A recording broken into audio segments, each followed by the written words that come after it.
여태껏 지금 레슨을 하면서 가장 중요하게 생각하는 것은 일단 공을 잘 치고 싶다. 그잖아. 그러면 우리가 공을 잘 치기 위해서는 골프에서 필요한 것은 움직임이다. 그죠? 그 움직임을 잘하기 위해서는 이 팔과 몸의 조화를 잘 이루어야 한다. 근데 팔과 몸을 조화를 잘 이루려는 과정 중에서 비중을 더 많이 둬야 되는 것은 몸의 움직임을 더 많이 둬야 된다. 그럼 그 몸의 움직임을 잘 조화롭게 이루어내기 위해서는 계획이라는 게 필요하다. 그죠? 그럼 골프 스윙에서 필요한 것은 계획인데 계획은 순서와도 같다. 그죠? 그러면 우리는 이러한 과정들을 통해서 스윙이라는 동작을 이행하면 우리는 공을 잘 치게 될 것이다. 라는 게 플레이입니다. 그죠? 그러면은 오늘 이제 드리고자 하는 개념은 바로 그때 지난 시간에 말씀드렸던 그 브릿지 역할. 브릿지 역할. 백스윙과 이 임팩터 팔로우가 나가는 그 브릿지 역할이 바로 리센터입니다. 그죠? 그렇죠. 다시 제대로 돌아오는 것. 그러면 오늘은 어떤 얘기를 좀 하고 싶냐면 팔의 움직임은 그럼 과연 어떻게 해야 될 것이냐. 그죠? 그러면 우리가 몸은 어드레스를 해서 우영을 했다가 다시 왼쪽으로 돌아온 상태에서 턴을 해야 된다는 것은 몸의 역할이 끝. 이제 여기서 더 할 것은 없다. 근데 그 과정 중에서 우리 회원님이 조심하셔야 될 것은 어깨가 올라오는 걸 조심해라. 그리고 두 번째로는 머리가 너무 좌우로 움직이는 것을 조심하고 시선이 빨리 가는 것을 조심만 하면 된다. 라는 거. 그죠? 그럼 몸의 역할은 순서는 끝이 났어요. 자, 그럼 이제 팔이에요. 팔.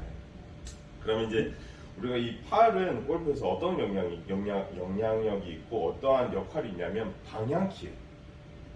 왜냐하면은 우리는 사람은 기계가 아니다 보니까 다관절을 사용을 하고 하다 보니까 프로세서를 만들어도 이게 변수가 생겨요. 그죠? 뭐 예를 들어 가지고 회원님이 주무시다가 일어나는데 왼쪽이 막 결려. 하루 종일 여기가 결려 있잖아요. 그러니까 근데 그 상태에서 레슨을 하는데 지난 시간에는 이렇게 잘했던 내 몸이 이러한 히스토리 때문에 이렇게 스윙을 하면 프로세스가 완전히 바뀌게 돼요. 그래서 사실은 왜 골프 선수나 운동 선수들이 삶이 단순하냐면 이런 것 때문에 외부 영역에서 유입되어지는 문제들에 대한 컨디셔닝이 매우 민감해요. 특히 골프가 그래요. 다른 것들은 솔직히 조금 다르게 뭐 예를 들어서 뭐 단체 운동이나 야구, 축구, 배구 이런 거는 내가 조금 못하면 나를 대신해 줄 수 있는 서버 선수들이 있으니까 어떻게 좀 리커버가 되는데 이거는 골프는 완전히 단독이에요. 시작부터 끝이야. 팀워크도 없어. 개인이야. 맞아요. 그러면 결국에는 내가 이 모든 것을 잘 이루기 위해서는 항상 컨디션들을 조금 표준화시킬 필요는 있어요. 물론 그건 뭐 건강적인 문제, 뭐 삶의 피로도 이런 문제에서도 좀 개선이 돼야 될 부분도 있겠지만, 자 여튼 자꾸 말이 세죠. 그러면 이 팔은 아까 말씀드린 것처럼 방향키라고 했는데 왜 그런 방향키의 개념으로 접목이 되냐면 클럽은 면이에요. 면이기 때문에 얘가 이렇게 맞으면 앞으로 나간다는 정답이 있어요. 그냥 완전히 확고한 정답이죠. 그럼 골프 클럽이 이렇게 되면 일로 간다는 정답이 생기고 일로 가게 되면 일로 간다는 정답이 생겨요. 그럼 우리는 이 상체의 움직임, 즉 팔의 움직임을 이렇게 해야 돼요, 이렇게 해야 돼요, 이렇게 해야 돼요. 이거예요. 그럼 이 답만 찾으면 끝나는 거잖아요. 그죠? 그런데 우리가 이게 동작이라는 것은 하나부터 열까지가 연결되는 행동이다 보니까 나는 마음은 이렇게 맞추고 싶은데 이게 이렇게도 됐다가 저렇게도 됐다라는 거예요. 그러면 내가 일단 이것을 잘 맞추려면 먼저 생각하셔야 될 것은 1이 되고 1이 되든 별로 신경 쓰지 않으셔야 돼요. 그냥 마인드셋에 하는 거예요. 그래 뭐 이렇게 되면 다시 이게 열렸으니까 이거 다시 돌아오게끔 하면 되지. 이거 하려고 그랬는데 더 다치니까 좀 덜 해야지. 이런 식으로 약간의 그 스스로에게 약간의 괜찮아 또 하면 돼 라고 좀 이렇게 조금 긍정적인 것을 계속 좀 심어주셔야 돼요. 그래야만이 방향키가 좀 일관되게 잡히는 경우가 생겨요. 그러니까 그냥 마인드로만. 근데 대부분 아마추어 분들은 이렇게 되는 거에 대해서 굉장히 스트레스를 많이 받아요. 또 이렇게 되는 거에 대해서 굉장히 스트레스를 많이 받아요. 그러니까 자꾸 여기와 여기만 꽂히니까 중심을 못 잡아요. 어떤 느낌인지 진짜. 자, 요거 일단 첫 번째 개념이에요. 그래 실수하더라도 그냥 앞으로 계속 해보자. 약간 자신을 좀 격려하는 그런데 중요한 것은 그러면 얘를 이렇게 만드는 역할은 뭘까요? 얘를 이렇게 만들 수 있는 주요 여기 갖다 댈때 똑바로 갖다 대는 맞아요. 거? 그럼 그 똑바로 갖다 대는 행위를 하는 신체 부위는 어떨까요? 행위? 행위는 손. 맞아요. 맞아요. 네. 그러면 결국에는 골프에서 방향키는 어디일까요? 아, 손. 팔, 손, 여기에요.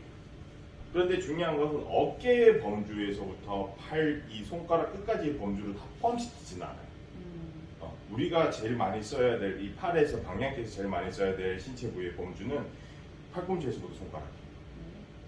그래서 그립 포지션도 굉장히 중요해요. 그립을 어떻게 잡느냐에 따라서 방향키가 달라질 수도 있고, 그리고 두 번째로는 내가 이 팔꿈치를 어떻게 어떤 모양새로 하느냐에 따라서 방향키가 굉장히 달라질 수 있어요.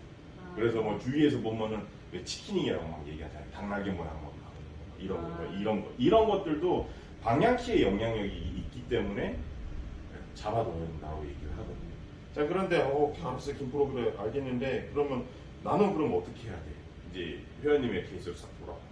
네. 자, 그러면은 오늘은 이 영상을 찍는 이유는 단 한 가지예요. 회원님의 스윙의 모양을 사진화시키는 거예요. 사진화. 백스윙 때는 이 모양, 다운스윙 때는 이 모양, 임팩트 때는 이 모양, 플로우 때는 이 모양.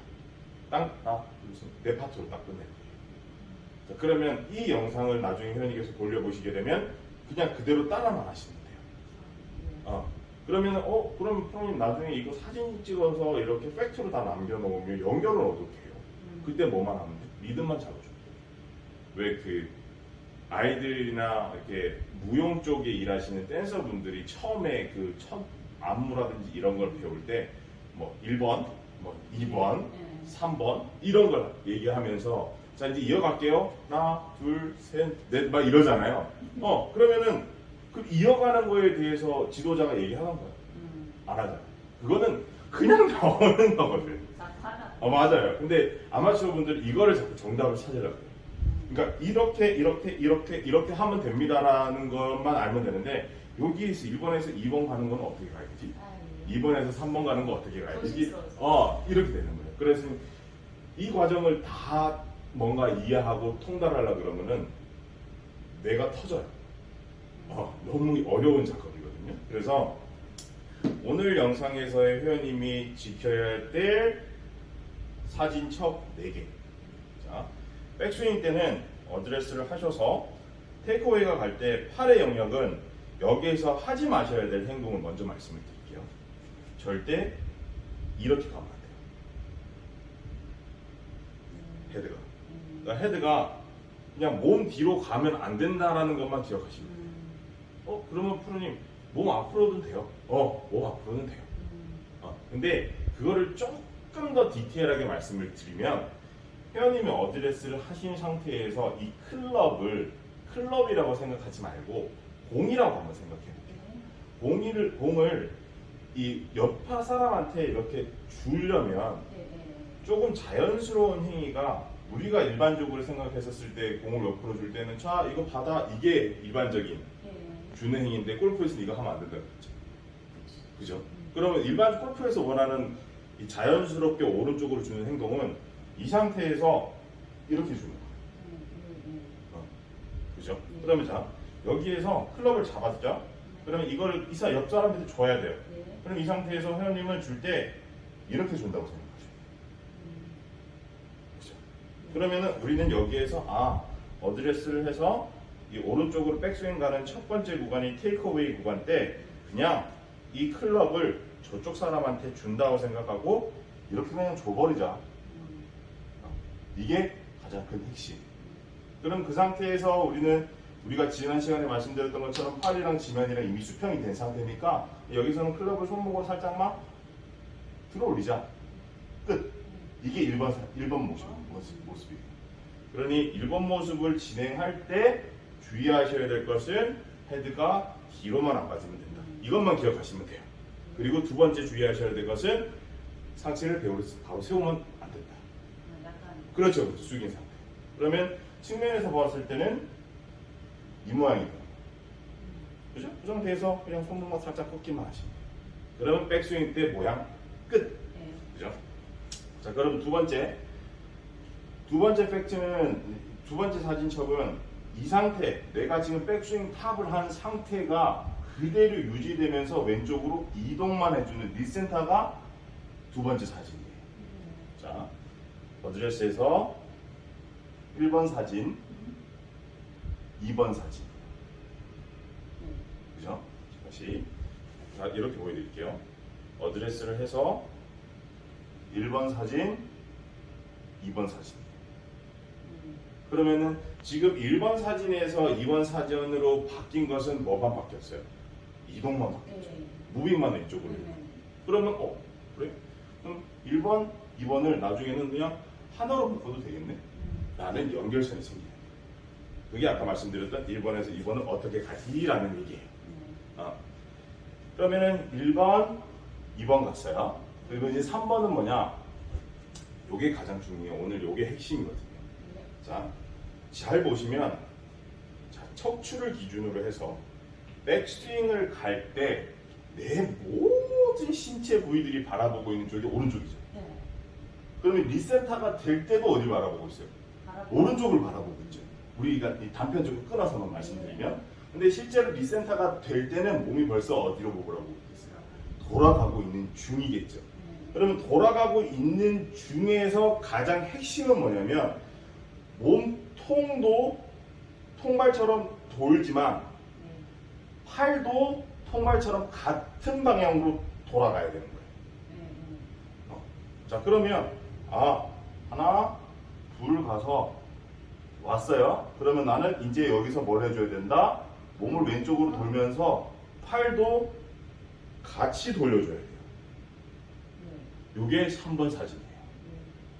요 이미지를 잘 보셔야 돼요. 근데 프로님 이걸 돌리는 거를요, 제가 이 레슨 할 때 거의 한 100분 중에 99분이 얘기를 들었어요. 기준을 좀 설명해 주세요. 내가 잘 돌렸다고 하는 기준. 그건 바로 뭐냐, 왼손등이 있어요. 왼손등. 자, 잘 보시면 지금 어드레스를 딱 하셔서 그립을 잡으시면 왼쪽 손등이 바라보고 있는 방향은 타깃입니다. 그죠? 왼쪽 우리가 일로 공을 쳐야 되니까. 근데 페이스도 바라보고 있는 곳이 어디예요? 맞아요. 그러면 얘랑은 뭐예요? 맞아. 그러면 잘 보세요. 천천히 한번 눌러볼게요. 테이크어웨이가 갈 때 손등이랑 헤드는 같은 방향을 바라보고 있죠. 그리고 우리가 팔 지면이랑 수평한 상태에서 클럽 위로 올릴 때도 손등이랑 헤드는 계속 같은 방향을 바라보고 있어요. 그죠? 그리고 나서 여기서 리센터가 됐어요. 그럼 팔이 내려올 때 어떻게 내려와야 돼요? 아까 갔던 대로 그대로 내려와야 되잖아요. 그럼 여기서 봤었을 때 손등이 돌면 클럽 페이스도 돌아와서 다시 제자리로 돌아와요. 그러면 얘와 얘는 연결이지. 그럼 내가 잘 돌렸다라고 이 지금 연습 트레이닝에서 확인할 수 있는 것은, 왜냐하면 집에는 클럽이 없으실 수도 있으니까, 뭐 국자로도 해야 될 수도 있고, 막 부침개로 해야 될 수도 있잖아. 그러면은 내가 그럼 이거 잘 돌렸나? 라는 것을 확인할 때는 얘만 보면 돼요. 얘랑 세트니까 도구만 달라질 뿐이잖아. 리센터, 백, 리센터, 턴할 때 어떻게 돼요? 왼쪽으로 쭉 돌죠? 쭉 돌면서 손등도 왼쪽으로 바라보이게 만들어주는 거예요. 이게 임팩트 자세예요. 실제로 공을 치시면 이렇게 나오기는 어려워요. 거의 불가능합니다. 그럼에도 불구하고 해야 하는 이유는 이렇게 연결고리를 틀 줄 아셔야만이 몸이 리드되는 스윙을 할 수가 있고 계획성에 맞는 스윙을 하실 수가 있어요. 자, 그러면 하나, 둘, 세 번째 사진까지 봤어요. 자, 이번 네 번째 사진이죠. 뭐만 하면 될까요? 맞아요? 피니시만 슝 넘어가시면 네 번째 사진은 끝나요. 그런데 여기에서도 이제 많은 회원분들이 궁금해하시는 게 하나 더 있어요. 그러면 공을 치고 이 피니시 넘어갈 때 중간 브릿지는 뭐예요? 브릿지, 중간 브릿지. 바로 follow 스윙. 왼쪽 스윙, 앞 스윙. 그러면은 실제로 이 왼쪽 follow 스윙을 잘하는 것은 백 스윙을 데칼코마니처럼 붙이는 게 follow 스윙이에요. 그러면 만약에 회원님이 앞 피니시까지 넘어가는 그 중간에 뭔가의 파트에 대해서 조금 나는 개념 정리를 하고 싶다, 그것을 몸으로 하고 싶다 한다면 몸이 왼쪽으로 이미 다 턴된 상태잖아요. 그럼 이 상태에서 아까 전에는 왼팔과 지면이 수평이었어요. 그럼 이거는 오른팔과 지면의 수평을 만들어줍니다. 그러면 포워드 스윙 끝. 그리고 나서 클럽 넘기면 피니시. 엄연하게 큰 그림으로는 내 파트인데 서브가 하나 들어간 거죠. 서브 파트가. 어렵죠? 네. 근데 사진으로 조금 인식화 시키시는 게 제일 좋아요. 왜냐하면 회원님 모습을 눈으로 확인시키시는 거예요. 그거는 제가 지금부터 잡아드릴게요. 아시겠죠? 한번 해보시겠어요? 팔을 이렇게 쭉 뻗는 거죠. 이렇게 하는 게 아니죠. 굽히셔도 돼요. 상관없어요. 네. 이렇게 다 피실 필요는 없어요. 이렇게. 왜냐하면은 이게 여성분들은 안 그러고 싶어도 이게 펴지거든요. 그러니까 유연성 때문에. 근데 남성분들은 그게 좀 어려워요. 이거는 뭐 예를 들어서 그 섬유라든지 아니면은 그냥 이때까지 팔을 많이 사용했던 어떤 동작을 많이 사용했느냐에 따라서 다른데 쉽게 말씀드리면은 대다수 남자분들은 다들 웨이트를 다 해본 경험이 있잖아요. 근데 여성분들은 잘 없죠. 네. 이 남성부에 비해서. 그렇죠. 그러니까 남성분들은 대부분 다 이렇게 잡으면 어깨가 올라가요. 아. 근데 여성분들은 그러니까 근섬유 자체는 뭐 비슷한 유형으로 있을 수 있겠지만은 그냥 그거를 활용했던 환경적인 부분에서 그런 웨이트 트레이닝이나 근수축 운동을 많이 하지 않았기 때문에 딱 펴도 어깨가 안 올라가요. 그럼 프로 선수들은 어때요? 프로 선수들 중에서도 유연성 딸리는 애들은 이렇게 하면 올라가요. 나. 그래요? 네. 저는 그래서 이거 못 펴요. 옛날에는 이렇게 펴서 했어요. 근데 너무 힘들어요. 공도 안 맞고. 저는 그냥 이렇게 했어요. 네. 그러면 제가 조금 지향하는 팔의 포메이션은 그냥 딱 차렷 자세에서 그냥 그립 잡으라 그래요. 그렇지. 그러면 어깨 힘도 안 들어가, 팔에 힘도 안 들어가, 손에 힘 들어가 안 들어가. 스트레스가 멀지 않냐고 자꾸 이야기를. 아니 그렇진 않아요. 그런 거는 상관. 제가 하체가 짧아가지고 그런가 싶기도 하고. 아니야 그렇진 않아요. 그거는 뭐 체형 대비 좀 다르게 스윙 디자인할 때 조금 얘기할 수 있는 부분인데 그거는 전혀 회원님 케이스랑 어울리진 않습니다. 그래서 일단은 한번 해볼게요.